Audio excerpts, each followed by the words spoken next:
28, 2023 na kung saan sa ngayon po, base dito sa weather model na ating ginagamit ay mayroon na pong dumadaloy na mahinang amihan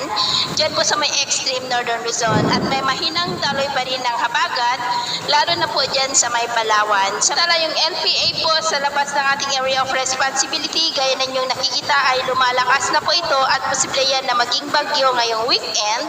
Pero dahil po sa paglakas ng amihan sa susunod na mga araw ay kikilos po yan palihis, pa-northeast, ward,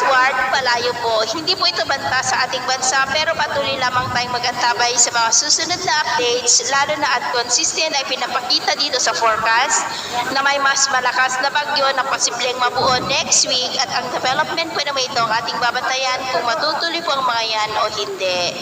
At sa lagay po ng ating panahon, ngayong hapon ay maulap pa rin ang kalangitan na may mga pulong-pulong pagulan sa ilang bahagi ng Ilocos Region, Cordillera, ilang bahagi ng Cagayan Valley, Central Luzon, Metro Manila, Calabar Luzon, Mimaropa, ilang bahagi po ng Bicol Region, Panay Island, Negros, Cebu, Bohol, Leyte,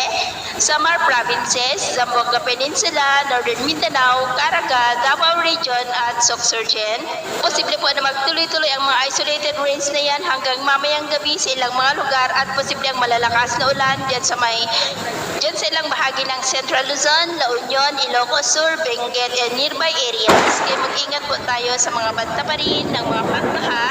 at pagguho ng lupa.